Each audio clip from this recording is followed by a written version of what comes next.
Selamat malam sahabat TKC Family. Saat dunia mulai tenang dan lampu-lampu kota meredup, izinkan aku menemani kalian lewat season cerita pengantar tidur. Malam ini, kita akan mendengarkan kisah berjudul Cahaya yang Tak Pernah Padam, sebuah cerita tentang Vivi dan ayahnya, tentang cinta yang tak diucapkan, tentang tanggung jawab dan empati yang tumbuh di tengah kemewahan. Jadi, tarik napas pelan, lepaskan segala penat hari ini, dan biarkan kisah ini jadi cahaya kecil yang menuntunmu beristirahat dengan damai. Aku Adit, dan inilah cerita pengantar tidur Cahaya yang Tak Pernah Padam, hanya di TKC Family. Pagi di Singosari selalu datang dengan cara yang sama, pelan, sabar, dan wangi tanah basah. Embun menggantung di ujung rumput, ayam berkokok dari jauh, dan suara gamelan dari radio tetangga terdengar seperti doa yang tersesat di antara pepohonan. Di rumah kecil berdinding papan itu, seorang anak perempuan duduk di serambi, membaca buku pinjaman dari perpustakaan sekolah. Bajunya sudah memudar warnanya, tapi matanya berkilat seperti mata yang baru saja menemukan rahasia semesta. Itulah Vivi, bocah yang selalu ingin tahu, tapi tak pernah meminta lebih. Jangan cepat besar, kata nenek suatu sore sambil menjemur pakaian di tali rotan. Kalau kamu besar, kamu bakal tahu kalau dunia nggak sesederhana sawah di belakang rumah.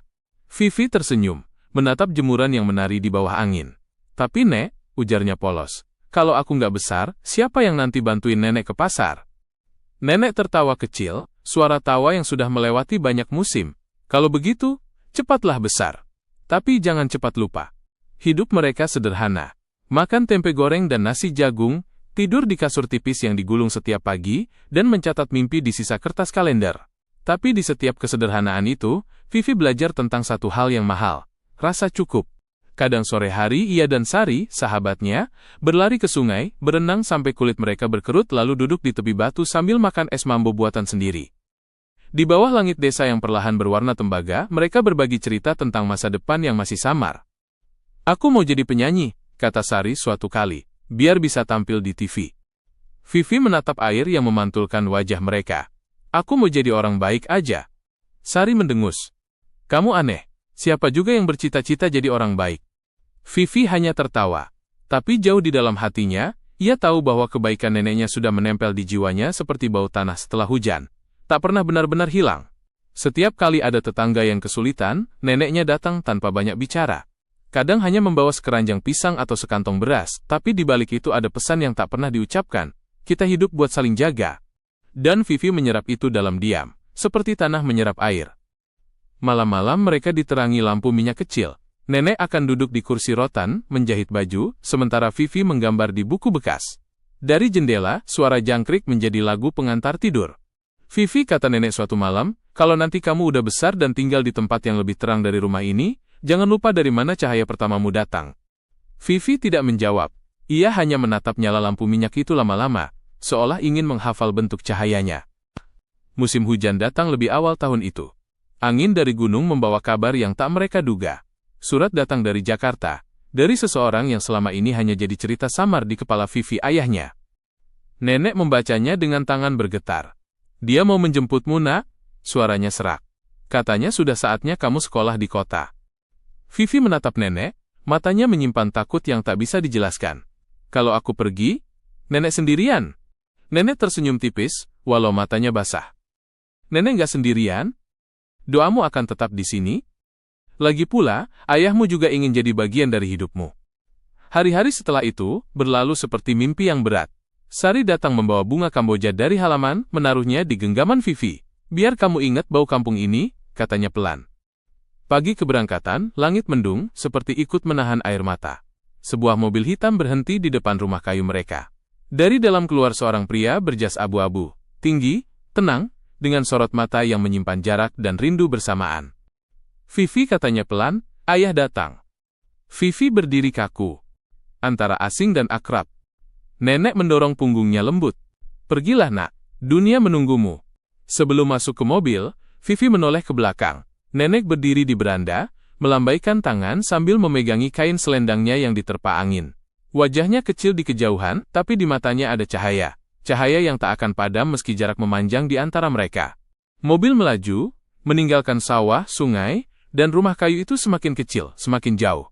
Vivi menatap keluar jendela, melihat dirinya yang dulu perlahan menghilang di cermin kaca. Dalam hati, ia berbisik. Aku akan kembali, Nek. Aku cuma mau belajar, biar bisa bawa cahaya ini pulang lagi. Dan begitulah perjalanan Vivi dimulai, dari tanah yang sederhana menuju dunia yang penuh kilau.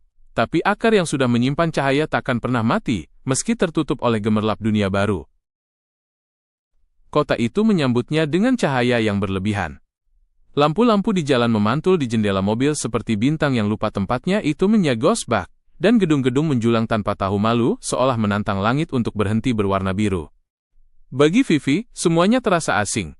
Udara tak lagi berbau tanah basah, tapi wangi bensin dan parfum orang-orang tergesa. Di kursi belakang mobil, ia menatap bayangannya di kaca. Seragam putih abu-abu yang baru, rambut dikepang rapi, dan wajah yang belum sempat tersenyum. Ayahnya, Pak Arya, menyetir sendiri, sesuatu yang jarang dilakukan orang sepertinya. Diam, dengan dasi masih terpasang meski hari sudah malam. Capek, tanyanya akhirnya, suaranya dalam dan tenang seperti ruang kantor yang dingin. Vivi ragu-ragu. Enggak ya? Lelaki itu tersenyum tipis. Nanti kamu biasa. Jakarta ini, cepat. Tapi kamu nggak usah ikut cepat-cepat. Mobil berhenti di depan rumah bertingkat yang begitu besar, hingga Vivi sempat mengira mereka salah alamat. Dindingnya putih, halamannya luas, dan di dalamnya terdengar gema langkah orang-orang yang sibuk. Ada seorang wanita parubaya yang menyambut, dan di belakangnya seorang sopir muda yang memandangi koper Vivi dengan canggung. Ini Damar, kata ayahnya. Dia yang nanti antar jemput kamu ke sekolah. Damar mengangguk, tersenyum kikuk. Selamat datang Mbak Vivi. Suara itu hangat, jujur, dan sedikit gugup, berbeda dari nada datar semua orang di rumah itu. Malam pertama di kamar barunya, Vivi duduk di tepi ranjang. Kamarnya wangi lavender, ada pendingin udara, lemari besar, bahkan lampu tidur berbentuk bulan. Tapi anehnya, semua itu terasa terlalu rapi, terlalu diam. Ia merindukan suara jangkrik, suara sendok dan piring logam dari dapur nenek. Ia menulis di buku catatannya, kota ini terang sekali, tapi aku merasa gelap di dalamnya. Hari-hari berikutnya berjalan seperti adegan film yang tak sepenuhnya ia pahami. Sekolah barunya megah. Murid-murid datang dengan mobil, membawa ponsel dan tawa beraroma gengsi. Di kelas, ia duduk di pojok, mendengarkan percakapan tentang liburan ke luar negeri, sepatu mahal, dan pesta ulang tahun di hotel. Sampai suatu hari, seorang gadis berambut ikal duduk di sebelahnya. Namaku Nina, katanya, tanpa basa-basi. Kamu dari mana? Singosari, jawab Vivi pelan. Di mana itu? Dekat Malang. Oh, ujar Nina, menatap Vivi seperti seseorang menatap peta lama. Tapi setelah itu, senyumnya tulus. Aku suka logatmu. Medok, tapi enak didengar. Sejak hari itu, mereka sering bersama. Nina mengenalkan Vivi pada dunia yang lebih cepat. Tempat makan, film bioskop, dan cara berfoto yang bagus buat story. Vivi mencoba mengikuti, tapi setiap kali ia melihat layar ponselnya, ia merasa seperti sedang menonton orang lain memakai wajahnya. Suatu sore, setelah sekolah, Damar menunggu di depan gerbang dengan mobil hitam seperti biasa. Capek mbak? Tanyanya sambil membuka pintu. Nggak juga. Vivi memandangi jalanan yang penuh spanduk dan motor berderu. Tapi aku kangen bau hujan. Damar tertawa kecil. Bau hujan? Di Jakarta juga ada hujan loh. Beda, kata Vivi cepat. Hujan di sini jatuh di aspal, nggak nyentuh tanah. Damar diam, lalu berkata pelan. Mungkin tanahnya udah ketutup bangunan mbak. Tapi kalau mau, saya tahu tempat yang masih bau tanah. Malam itu, Damar mengajak Vivi lewat jalan belakang perumahan, menuju taman kecil yang tak banyak orang tahu. Di sana masih ada pohon besar dan kolam kecil tempat anak-anak bermain bola plastik. Vivi duduk di bangku semen, menghirup udara yang lembab. Untuk pertama kalinya sejak datang ke kota, dadanya terasa ringan. Terima kasih Mar, katanya lirih. Aku cuma pengen ngerasa, nyambung sama dunia lagi. Damar menatapnya, tak berani bicara. Di bawah lampu taman, wajah Vivi terlihat seperti seseorang yang sedang mencoba mengingat dirinya sendiri. Beberapa minggu kemudian, saat makan malam, ayahnya berkata, besok ayah mau ajak kamu ke kantor. Kamu perlu lihat gimana orang kerja buat hal yang kamu nikmati sekarang. Vivi mengangguk. Ia belum tahu maknanya, tapi ia tahu dari nada suara itu. Ini bukan undangan, melainkan pelajaran. Keesokan harinya, ia melihat dunia ayahnya. Ruangan kaca, orang-orang berpakaian rapi, dan tatapan yang selalu menuntut lebih. Pak Arya berjalan cepat, semua orang memberi salam dengan hormat. Tapi di antara semua kesibukan itu, Vivi melihat sesuatu yang aneh, kesepian yang rapi, sepi yang berjas. Saat makan siang, ayahnya bertanya, kamu tahu kenapa ayah tetap kerja sekeras ini, padahal bisa berhenti kapan saja? Vivi menggeleng. Karena tanggung jawab nggak berhenti, Vi. Dia cuma berubah bentuk. Vivi diam. Kata-kata itu menempel di kepalanya seperti hujan yang belum turun. Malamnya, ia menatap langit kota dari jendela kamarnya. Cahaya lampu dari gedung seberang menyilaukan, tapi di sela-selanya ia melihat satu bintang kecil, redup, tapi bertahan. Ia tersenyum pelan. Mungkin aku belum hilang sepenuhnya, tulisnya di buku catatan. Mungkin aku cuma perlu belajar bagaimana hidup di terang tanpa melupakan gelap. Dan di luar sana, di kamar berbeda, ayahnya duduk membaca laporan keuangan, lalu memandang foto lama di dompet. Foto seorang gadis kecil di depan rumah kayu. Ia menghela napas panjang, lalu berkata pelan pada dirinya sendiri. Semoga kamu gak kehilangan arah, Vivi. Karena semua ini, bukan untuk membuatmu tinggi, tapi agar kamu tahu cara tetap berpijak. Ayahnya bukan pria yang banyak bicara. Ia mencintai seperti jam dinding, tak pernah berhenti berdetak, tapi jarang diperhatikan sampai waktu terasa hilang. Setiap pagi, Vivi melihatnya berangkat sebelum matahari naik, jasnya sudah rapi, wajahnya tenang seperti batu yang menahan arus. Ketika malam tiba, ia pulang dengan mata lelah, tapi tetap memeriksa meja belajar Vivi. Sudah belajar? Iya ya? Baik, tidur jangan terlalu malam. Dan begitu saja, percakapan berakhir. Namun dalam kesunyian itu, ada sesuatu yang hangat, seperti pelukan yang tidak memakai tangan. Suatu malam, setelah makan malam yang lebih banyak diisi bunyi sendok daripada kata, Vivi memberanikan diri bertanya. Yah, kenapa ayah nggak pernah marah? Waktu aku salah pun ayah cuma diam. Pak Arya menatapnya. Matanya tajam tapi teduh, seperti danau di tengah badai. Marah itu mudah, katanya perlahan. Yang susah itu menjaga agar kemarahanmu nggak melukai orang yang kamu sayang. Vivi terdiam. Di kepalanya, kata-kata itu seperti batu yang jatuh perlahan ke dasar hati, menimbulkan riak kecil yang lama tenggelam. Suatu hari, Vivi meminjam mobil tanpa izin. Ia ingin belajar menyetir sendiri. Tapi di tikungan kecil dekat rumah, ia salah menghitung jarak. Mobil menabrak tiang lampu. Tak ada yang terluka, hanya kaca depan retak dan hatinya nyaris berhenti. Saat kabar sampai ke rumah, Damar sudah berlari lebih dulu, memastikan Vivi baik-baik saja. Pak Arya datang beberapa menit kemudian. Langkahnya pelan, matanya menatap keadaan tanpa satu pun kata keluar. Aku minta maaf ya, suara Vivi pecah. Aku cuma mau belajar. Ayahnya tidak menjawab. Ia hanya memeriksa tangan Vivi, memastikan tak ada luka. Lalu, dengan nada tenang yang nyaris seperti doa, ia berkata, besok kamu sendiri yang urus bengkel dan asuransinya. Yah, tapi aku. Kamu ingin belajar kan? Maka selesaikan pelajaranmu. Tak ada marah, tak ada bentakan. Tapi rasa bersalah yang muncul dari ketenangan itu lebih dalam dari hukuman apapun. Malam itu, Vivi menangis di kamarnya. Bukan karena takut, tapi karena sadar, kasih ayahnya bukan tentang membebaskan dari kesalahan, tapi menuntun agar tak lari darinya. Waktu berjalan. Hubungan mereka seperti musim. Ada panas, ada teduh, tapi akar kasih tak pernah tercabut. Pak Arya mulai mengajarkan hal-hal kecil. Cara mengatur uang saku bulanan, menabung, mencatat pengeluaran, bahkan menimbang antara ingin dan butuh. Kalau kamu bisa menunda keinginan, katanya sambil menyeruput kopi, kamu sedang belajar menghargai hasil kerja orang lain. Vivi mulai menulis semua itu di buku catatannya. Tegas bukan berarti keras, kadang cinta itu bentuknya aturan. Suatu malam minggu, ia mendapati ayahnya masih di ruang kerja, menatap layar komputer dengan dahi berkerut. Ayah belum tidur? Tanyanya pelan. Belum. Ada laporan yang belum selesai. Vivi memperhatikan tumpukan kertas, wajah yang menua oleh tanggung jawab. Ayah nggak capek? Pak Arya tersenyum. Pertama kalinya malam itu. Capek itu bagian dari syukur, Vi. Artinya kita masih dibutuhkan. Hening. Di luar, suara gerimis mengetuk jendela. Vivi berdiri di ambang pintu, menatap lelaki yang dulu asing baginya, tapi kini jadi poros dunianya. Dalam diam, ia mulai mengerti. Cinta seorang ayah seringkali tidak manis, tapi selalu jujur. Beberapa hari kemudian, di meja makan, Pak Arya berkata, Vivi, kamu boleh berteman dengan siapapun. Tapi jangan pacaran dulu sampai kuliah, ya? Vivi spontan protes. Ayah selalu ngatur, teman-temanku juga punya pacar, nggak apa-apa kok. Pak Arya meletakkan sendoknya perlahan. Bukan karena ayah nggak percaya, tapi karena kamu masih belajar mengenal diri. Jangan berikan hatimu sebelum kamu tahu cara menjaganya.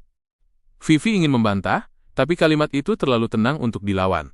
Dan malam itu, saat ia menatap ponselnya yang dipenuhi pesan dari seorang teman laki-laki, ia hanya tersenyum getir. Barangkali ayahnya benar, menunda bukan berarti kalah. Kadang itu cara paling dalam untuk menghormati diri sendiri. Hubungan mereka tak selalu lembut, tapi selalu nyata. Vivi pernah marah, pernah merasa diatur, pernah merasa tidak dipahami. Tapi semakin ia tumbuh, semakin ia sadar. Setiap aturan adalah bentuk kepercayaan yang sedang diuji. Ayahnya tidak mengajarinya lewat pidato. Ia mengajarkan lewat cara menatap, lewat caranya menepati janji kecil, lewat caranya tidak lari dari tanggung jawab yang berat. Di suatu malam yang tenang, ketika listrik sempat padam dan rumah hanya diterangi lilin, Vivi bertanya pelan, "Yah, apa ayah pernah takut?" Pak Arya menatap nyala lilin itu lama. Sering jawabnya. Tapi kalau ayah berhenti jalan karena takut, kamu nggak akan punya cahaya untuk meneruskan langkahmu. Vivi menggenggam tangannya di bawah meja. Untuk pertama kalinya, ia tahu.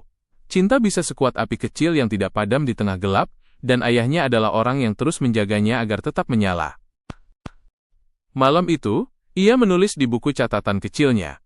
Ayah tidak pernah memelukku setiap hari, tapi setiap kata-katanya adalah pelukan yang tidak pernah lepas. Jakarta perlahan menjadi kebiasaan. Vivi tak lagi tersesat di lorong-lorong pusat perbelanjaan, tak lagi kagum pada lift kaca, dan mulai tahu perbedaan antara kopi mahal dan kopi pinggir jalan. Namun setiap kali ia menatap dirinya di cermin kamar, dengan seragam sekolah swasta, sepatu putih bersih, dan gelang kecil pemberian Nina, ia selalu merasa seperti sedang memakai topeng yang berkilau.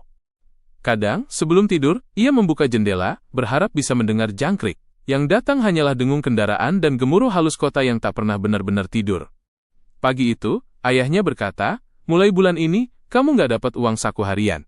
Bulanan saja, kamu belajar mengatur." Vivi sempat cemberut, "Tapi aku takut boros ya." "Justru karena itu kamu belajar," jawab ayahnya sambil menyesap kopi. Mengelola diri itu sama dengan mengelola waktu dan uang. Yang kamu kuasai hari ini menentukan yang kamu sanggupi nanti. Vivi tak langsung mengerti, tapi ketika uangnya habis di minggu kedua, ia belajar lebih cepat daripada yang ia kira. Malam itu, ia menulis di bukunya. "Ayah memberiku tanggung jawab, bukan beban. Kadang cinta datang dalam bentuk keterbatasan." Di sekolah, Nina mengajaknya bergabung dalam kelompok sosial yang mengajar anak-anak jalanan setiap Sabtu sore. Awalnya Vivi ragu. Ia takut terlihat pura-pura baik. Tapi Nina hanya berkata, "Kalau kamu niatnya tulus, anak-anak itu bakal tahu." Hari itu, di sebuah gang kecil di belakang pasar, Vivi bertemu dunia yang tak pernah ia lihat dari balik kaca mobil. Anak-anak kecil duduk di lantai, memakai buku bekas dan pensil tumpul. Seorang anak lelaki bernama Reno bertanya, "Kak, kenapa rambut kakak wangi banget?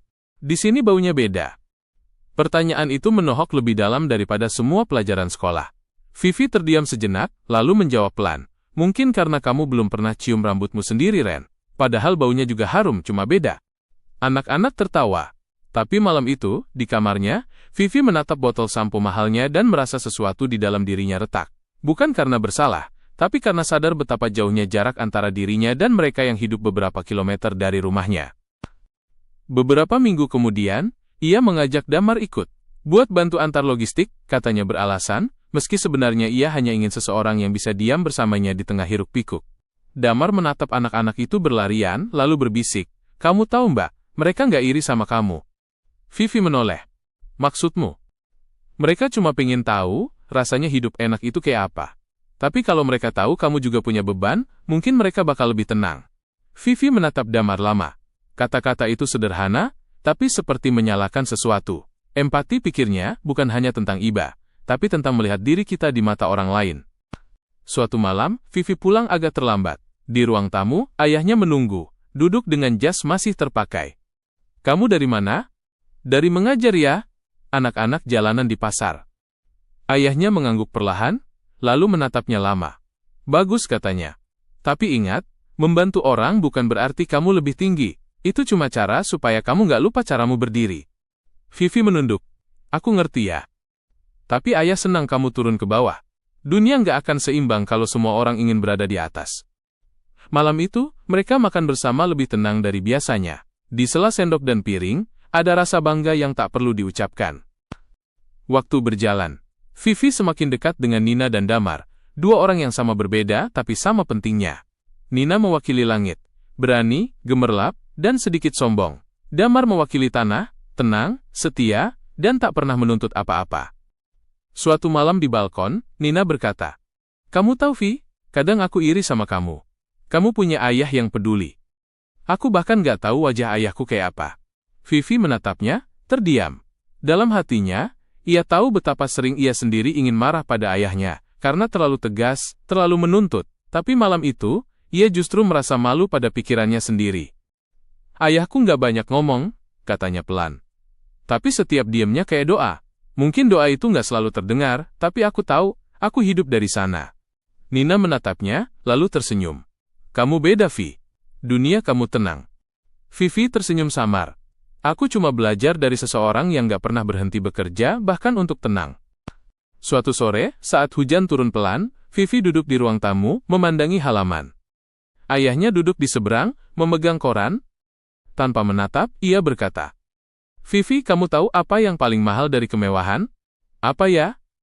Kesadaran untuk gak lupa bagaimana cara bersyukur. Vivi menatap hujan di luar jendela.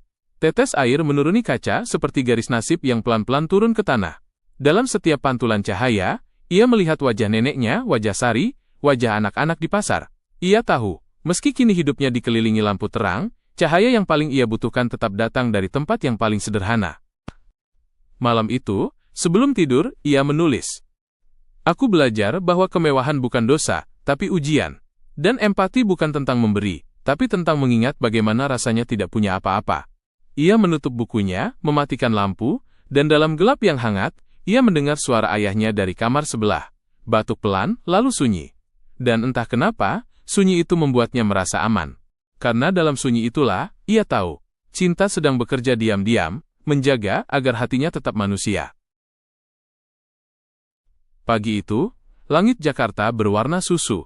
Vivi duduk di meja makan dengan secangkir teh hangat, menatap surat penerimaan universitas di tangannya.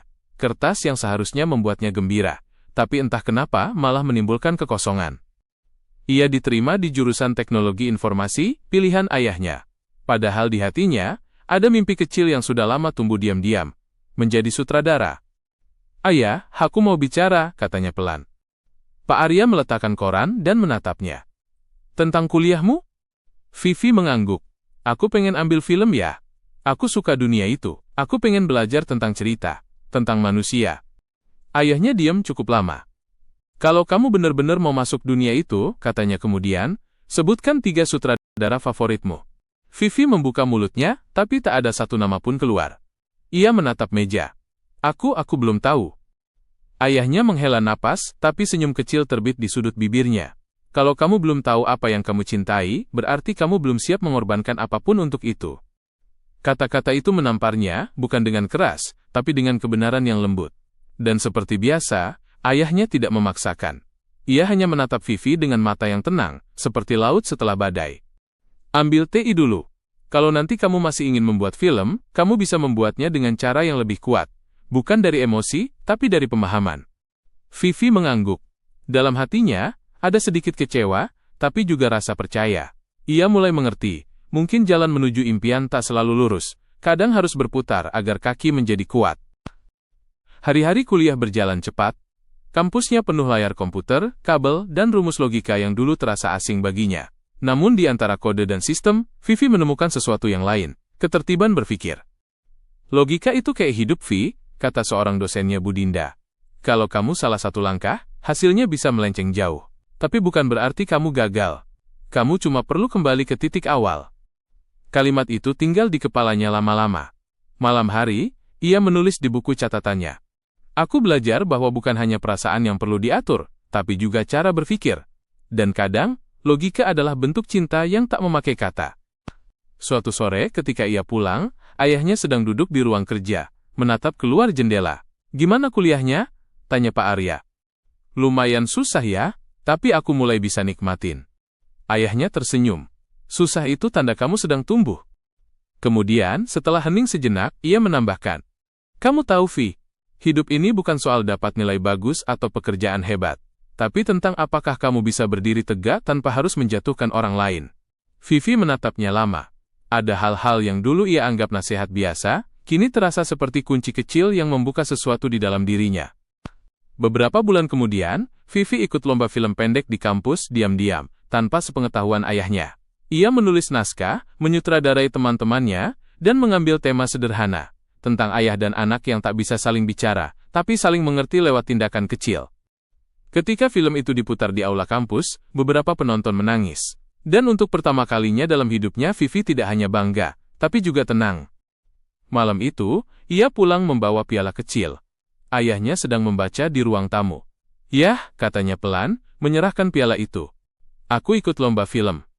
Pak Arya menatap benda kecil itu, lalu melihat wajah anaknya. Ia tidak berkata apa-apa, hanya menepuk bahunya. Namun tepukan itu lebih hangat dari 1000 pujian. "Bagus," ujarnya akhirnya. "Berarti kamu udah tahu apa yang kamu cintai. Sekarang tinggal buktikan kalau kamu sanggup menjaganya." Musim berganti. Vivi lulus kuliah dengan nilai baik. Tapi yang paling penting, ia lulus dari sesuatu yang lebih besar, rasa takut untuk memilih jalannya sendiri. Ayahnya mengajarinya bukan dengan kata-kata, tapi dengan cara hidup, dengan keberanian untuk tegas, dan kesabaran untuk diam. Kini Vivi tahu, pendidikan sejati bukan sekadar di ruang kuliah atau di kantor. Ia ada di dapur saat ayah menepati janji kecil. Ia ada di ruang tamu saat mereka berdebat tapi tetap makan bersama. Ia ada di keheningan malam, di mana cinta tak perlu suara untuk tetap terdengar. Malam sebelum wisuda, Vivi menatap jas hitam ayahnya yang tergantung di kursi. Ia memandangi foto lama mereka berdua di depan rumah kayu di Singosari, foto yang sudah mulai pudar. Ia berbisik pelan, "Terima kasih ya, kamu nggak pernah ngajarin aku jadi siapa, tapi ngajarin aku jadi seseorang." Dan di luar jendela, lampu kota berkelip seperti bintang yang jatuh ke bumi. Namun di antara gemerlap itu, Vivi tahu, cahaya yang sesungguhnya bukan yang datang dari luar, tapi yang tumbuh perlahan di dalam hati. Hidup selalu punya caranya sendiri untuk menguji seseorang, bukan dengan kehilangan harta, tapi kehilangan arah. Bagi Vivi, ujian itu datang di usia 23. Ketika ia merasa dunia akhirnya terbuka, karirnya di bidang branding berjalan baik. Ayahnya mempercayakan proyek kecil padanya, dan hatinya mulai mengenal seseorang. Namanya Ray, rekan kerja yang cerdas, penuh ide, dan tahu cara membuatnya tertawa. Untuk pertama kalinya, Vivi merasa dicintai, bukan karena nama keluarganya, tapi karena dirinya sendiri. Namun cinta yang tampak kuat seringkali runtuh oleh hal-hal yang tak terlihat. Ambisi, jarak, dan waktu yang tidak berpihak. Suatu malam, Ray datang dengan wajah letih. "Aku dapat tawaran kerja di Singapura," katanya. "Aku harus berangkat bulan depan." Vivi terdiam. "Lalu kita?" "Vi, aku nggak mau minta kamu nunggu. Hidup kamu di sini. Aku nggak tahu sampai kapan aku bisa balik." Kata selamat tinggal tidak pernah benar-benar diucapkan malam itu. Tapi keesokan harinya, dunia Vivi seolah kehilangan suara. Ia mencoba menutupi lukanya dengan kesibukan, bekerja lebih lama, tersenyum lebih sering, dan pura-pura kuat. Namun hati yang lelah selalu menemukan caranya untuk bicara. Pada minggu ketiga, ia memutuskan pergi ke Bali, bukan untuk liburan, tapi untuk menenangkan diri. "Kalau kamu udah bosan, pulang aja," kata ayahnya di telepon. "Tapi kalau mau mandiri, buktikan." Kalimat itu seperti batu yang dilempar ke danau sunyi dalam dirinya. Ia tahu maksud ayahnya bukan dingin, melainkan dorongan untuk belajar berdiri. Jadi ia bertahan.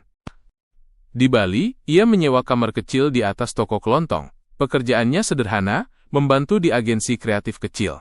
Setiap pagi ia berangkat naik motor pinjaman, mengenakan baju yang mulai pudar. Tak ada mobil, tak ada sopir, tak ada nama besar. Hanya dirinya sendiri dan laut di kejauhan. Awalnya, ia merasa kehilangan segalanya. Tapi lama-lama, kesederhanaan itu justru membuatnya mengenal dirinya sendiri. Bahwa bahagia ternyata tidak harus gemerlap. Dan kesedihan tak selalu berarti kekalahan. Suatu pagi, di Pantai Sanur, ia melihat seorang ibu paruh baya menjual bunga sesajen. Ibu itu menatapnya dan berkata dengan logat lembut, "Cantik kalau tersenyum, nak. Tapi jangan senyum buat kuat. Senyum itu buat ikhlas." Vivi tidak menjawab. Ia hanya tersenyum pelan, kali ini benar-benar dari hati. Dan di antara suara ombak, ia merasa seperti baru saja belajar cara baru untuk bernafas. Malamnya, ia menulis, "Aku pikir aku datang ke sini untuk melupakan. Tapi ternyata aku datang untuk mengenal diriku sendiri, bagian yang gak pernah sempat bicara." Hari demi hari, ia belajar hidup dari hasil kerjanya sendiri. Mengatur uang makan, menulis konsep iklan, bahkan mencuci pakaiannya dengan tangan. Dan anehnya, di tengah lelah, ada rasa bangga yang tenang. 3 bulan kemudian, ia pulang ke Jakarta. Ayahnya menunggunya di ruang tamu, tanpa senyum lebar, hanya tatapan yang tenang seperti biasa. "Sudah selesai berpetualang?" tanyanya. Vivi tersenyum kecil. "Bukan selesai ya, aku cuma istirahat sebentar." Pak Arya mengangguk. "Berarti kamu sudah tahu rasanya hidup dari hasil sendiri." Ia tak memuji berlebihan. Tapi bagi Vivi, kalimat itu seperti medali tak kasat mata. Tanda kelulusan dari ujian yang lebih dalam daripada sekolah manapun. Sejak hari itu, hubungan mereka berubah. Bukan lagi antara ayah dan anak kecil, tapi dua orang dewasa yang saling menghormati perjalanan masing-masing. Ayahnya mulai memberi tanggung jawab lebih besar di perusahaan, dan Vivi menerimanya dengan hati yang lebih tenang. Tapi yang paling penting, ia membawa pulang sesuatu yang lebih berharga dari pekerjaan, empati. Empati pada dirinya sendiri, pada orang lain, dan pada kesulitan yang dulu ingin ia hindari. Suatu malam, ia duduk di balkon bersama ayahnya. Langit gelap, tapi udara tenang. "Ayah," katanya perlahan, "dulu waktu aku di Bali, aku sempat nyalahin diri sendiri karena gagal. Dan sekarang aku bersyukur pernah gagal. Karena di situ aku belajar cara berdiri sendiri." Pak Arya menatapnya lama, lalu berkata, "Orang kuat bukan yang gak pernah jatuh, Vi, tapi yang tahu kapan harus berhenti menyalahkan diri." Vivi menatap langit, tersenyum. Malam itu, ia tahu, ayahnya bukan hanya membesarkannya, tapi sedang menyiapkannya untuk hidup bahkan ketika ia tak lagi ada. Sebelum tidur, Vivi menulis catatan terakhir di halaman baru. "Aku pernah takut kehilangan segalanya, tapi ternyata kehilangan hanyalah cara hidup untuk mengembalikan kita pada yang penting, diri sendiri, dan orang-orang yang mencintai tanpa syarat." Ruang rapat di lantai 22 berbau kopi dan kesibukan. Di dinding kaca, pantulan kota Jakarta seperti lukisan yang tak pernah selesai. Vivi berdiri di depan timnya, menjelaskan konsep kampanye baru. Suaranya tenang, matanya hangat, tapi sorotnya tegas. Semua orang memperhatikan. Bukan karena jabatan yang kini disandangnya, tapi karena cara ia membuat orang lain merasa penting. "Setiap ide itu punya nyawa," katanya sambil tersenyum. "Dan tugas kita bukan menjadikannya sempurna, tapi membuatnya bernapas." Di sudut ruangan, Damar, yang kini menjadi asisten proyeknya, mencatat dalam diam. Ia menatap Vivi dengan rasa hormat yang tenang, bukan hanya pada seorang atasan, tapi pada sosok yang pernah ia antar ke sekolah bertahun-tahun lalu, kini berdiri sebagai pemimpin dengan hati. Sore itu, setelah rapat usai, Vivi menatap kota dari jendela. Gedung-gedung menjulang tinggi, tapi bayangan sore mengingatkannya bahwa semua yang tinggi pun punya arah pulang ke bawah. "Ayah benar," gumamnya. "Tanggung jawab nggak berhenti, dia cuma berubah bentuk." Pak Arya kini jarang ke kantor. Usianya bertambah, langkahnya lebih lambat, tapi pandangannya tetap tajam. Suatu hari ia datang diam-diam, duduk di ruang belakang sambil memperhatikan Vivi memimpin rapat. Ketika semua orang bubar, ia berkata pelan, "Kamu nggak butuh suara keras untuk didengar. Itu yang paling sulit diajarkan." Vivi tersenyum. "Aku belajar dari orang yang juga nggak banyak bicara." Pak Arya tertawa kecil. "Berarti pelajarannya nggak sia-sia." Mereka tidak perlu banyak kata. Hubungan mereka kini seperti dua cermin yang saling memantulkan. Tegas tapi penuh kasih, kuat tapi lembut. Suatu pagi, Vivi memutuskan mengubah satu kebijakan perusahaan. Setiap karyawan harus mendapatkan hari cuti khusus untuk kegiatan sosial. Ada yang protes, katanya itu tidak efisien. Tapi Vivi hanya menjawab, "Kalau kita bisa memberi sedikit waktu untuk melihat hidup orang lain, kita juga sedang menolong diri sendiri agar tidak buta." Dan benar, dalam beberapa bulan, suasana kantor berubah. Orang-orang tersenyum lebih mudah, bekerja dengan lebih hati, empati ternyata menular, seperti cahaya kecil yang berpindah dari satu lilin ke lilin lain. Suatu sore, Vivi duduk di ruang kerja lamanya. Di mejanya, masih ada foto lama. Dirinya kecil bersama sang ayah dan nenek di depan rumah kayu di Singosari. Ia mengusap debunya pelan, seperti menyapa masa lalu. Di layar komputernya, laporan keuangan terbuka, tapi pikirannya melayang pada sesuatu yang lebih besar dari angka. Manusia di balik setiap nama, keluarga di balik setiap gaji. Ia sadar, kepemimpinan bukan tentang naik ke puncak, tapi tentang memastikan semua orang punya pijakan yang kuat. Beberapa hari kemudian, seorang karyawan muda datang ke ruangannya dengan mata sembab. "Maaf mbak, saya nggak bisa fokus kerja. Ibu saya sakit," katanya dengan suara parau. Vivi menatapnya lama. Dalam tatapan itu, ada bayangan dirinya sendiri. Anak yang dulu juga pernah takut kehilangan, tapi tetap belajar berjalan. "Ambil cuti, urus ibumu. Kantor bisa menunggu, tapi waktu dengan orang tua nggak bisa diulang." Karyawan itu menangis.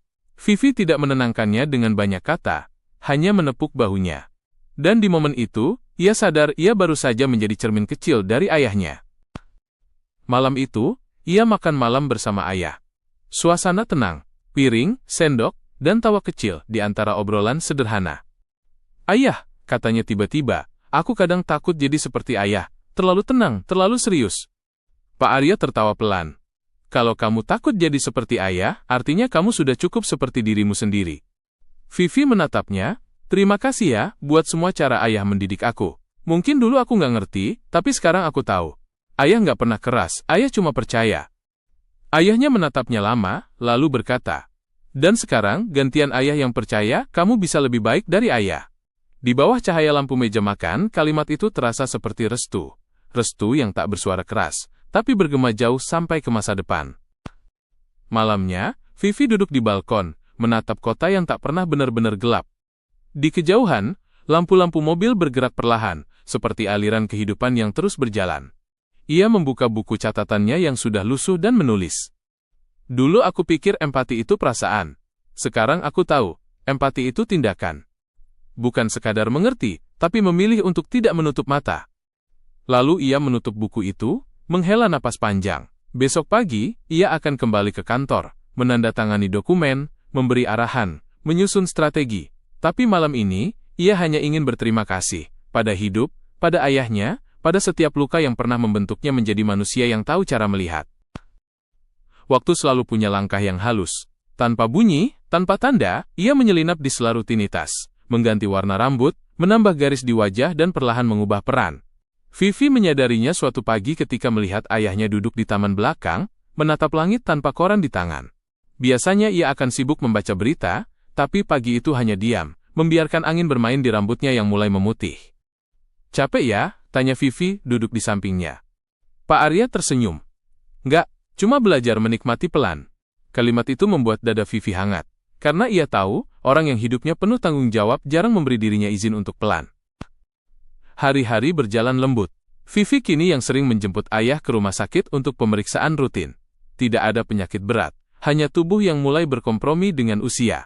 Tapi di setiap kunjungan, Vivi merasakan sesuatu yang tak bisa ia tolak. Rasa takut kehilangan sosok yang selama ini menjadi poros semestanya. Suatu sore di ruang tunggu, Pak Arya berkata, "Kamu ingat, waktu kecil kamu nanya kenapa ayah nggak pernah marah?"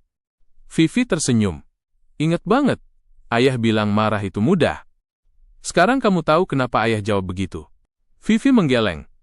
Karena setiap kali ayah hampir marah, ayah ingat satu hal. Kamu bukan milik ayah. Kamu titipan. Dan tugas ayah bukan membentukmu jadi ayah, tapi membantumu jadi dirimu sendiri. Vivi menatap mata ayahnya lama. Mata yang kini lebih lembut dari dulu, tapi masih menyimpan cahaya yang sama. Cahaya tanggung jawab dan cinta yang tidak meminta balasan. Beberapa bulan kemudian, Vivi mengajak ayahnya pulang ke Singosari. Rumah kayu mereka masih berdiri, kini diisi keluarga muda yang ramah. Di belakangnya, sawah masih hijau, dan di kejauhan, gunung tampak seperti doa yang tak pernah lelah mengawasi bumi. Mereka duduk di batu besar di tepi sungai kecil tempat Vivi dulu bermain bersama Sari. Airnya masih jernih, gemericiknya masih sama. Dulu di sini kamu pernah bilang ingin jadi orang yang bisa bikin orang lain ngerasa cukup, kata Pak Arya. Masih ingat? Vivi mengangguk pelan. Ingat. Dan sekarang aku baru sadar, yang aku cari bukan rasa cukup di dunia, tapi di hati. Ayahnya menatap langit sore yang perlahan berubah jingga. Kalau kamu sudah bisa bilang begitu, berarti ayah sudah selesai. Jangan bicara kayak gitu ya, ujar Vivi cepat. Pak Arya tertawa kecil. Bukan selesai hidup, Vi, selesai mengkhawatirkanmu. Malam itu, mereka menginap di penginapan kecil dekat sawah. Hujan turun pelan, aroma tanah mengingatkan Vivi pada masa kecilnya. Ia duduk di beranda, menulis di buku catatan terakhirnya. Ayah mengajariku banyak hal, tentang waktu, tanggung jawab, dan cinta yang tidak bersuara. Tapi yang paling besar adalah pelajaran untuk tidak takut berjalan sendiri. Ia menutup buku itu, dan untuk pertama kalinya, tidak merasa ingin kembali ke masa lalu, karena masa lalu kini hidup di dalam dirinya. Beberapa bulan kemudian, setelah kembali ke Jakarta, perusahaan keluarga resmi berpindah tangan. Pak Arya menandatangani dokumen terakhirnya dengan tenang. Selesai menulis tanda tangan, ia berkata pelan. Jaga ini baik-baik. Tapi jangan pernah merasa ini milikmu. Vivi tersenyum. Aku tahu ya. Ini cuma titipan, sama seperti hidup. Ayahnya mengangguk, lalu memeluknya, pelukan yang mungkin sederhana, tapi menutup jarak puluhan tahun di antara mereka. Beberapa tahun kemudian, di hari ulang tahunnya yang ke-40, Vivi berdiri di balkon yang sama tempat ia dulu menatap bintang kota. Kini lampu kota terasa lebih lembut, lebih manusiawi. Di dalam rumah, foto ayahnya terpajang di meja. Duduk di kursi taman, tersenyum dengan mata yang tetap menatap jauh. Ia membuka buku catatan lamanya, halaman terakhir kosong. Ia menulis, empati adalah warisan sunyi. Tanggung jawab adalah cinta yang bekerja dalam diam. Dan kasih seorang ayah adalah cahaya yang tidak padam, bahkan setelah sumbernya pergi. Angin malam masuk dari jendela, meniup lembaran buku yang terbuka. Vivi menatap langit, tersenyum kecil. Dan di antara bintang-bintang yang berkerlip, ia seolah melihat satu cahaya yang paling ia kenal, tenang, lembut, dan tetap menjaga dari jauh. Hidup tidak selalu tentang siapa yang meninggalkan siapa. Kadang, yang pergi hanya berganti bentuk dari suara menjadi nasihat, dari nasihat menjadi kebiasaan, dan dari kebiasaan menjadi cara kita mencintai orang lain. Vivi menutup jendela, mematikan lampu, dan sebelum tidur, ia berbisik pelan ke udara. Selamat malam ya. Aku teruskan langkahmu, dengan cara yang kau ajarkan, pelan, tapi pasti. Dan di luar sana, langit Jakarta masih terang. Tapi di hati Vivi, cahaya itu kini punya rumah. Tamat. Dan begitulah akhir kisah malam ini, sahabat Takeshi Family. Kisah tentang seorang ayah yang mendidik dengan cinta, dan seorang anak yang belajar bahwa cahaya sejati tidak selalu datang dari gemerlap dunia, melainkan dari hati yang mau mengerti dan bersyukur. Semoga cerita ini memberi kehangatan dan menjadi pengingat bahwa empati dan kasih sayang adalah cahaya yang tak pernah padam, bahkan di tengah gelap kehidupan. Aku Adit, mengucapkan selamat beristirahat. Tenangkan pikiran, lepaskan beban hari ini, dan biarkan malam membisikkan damai ke dalam mimpimu. Sampai jumpa di cerita pengantar tidur berikutnya, hanya di Takeshi Family.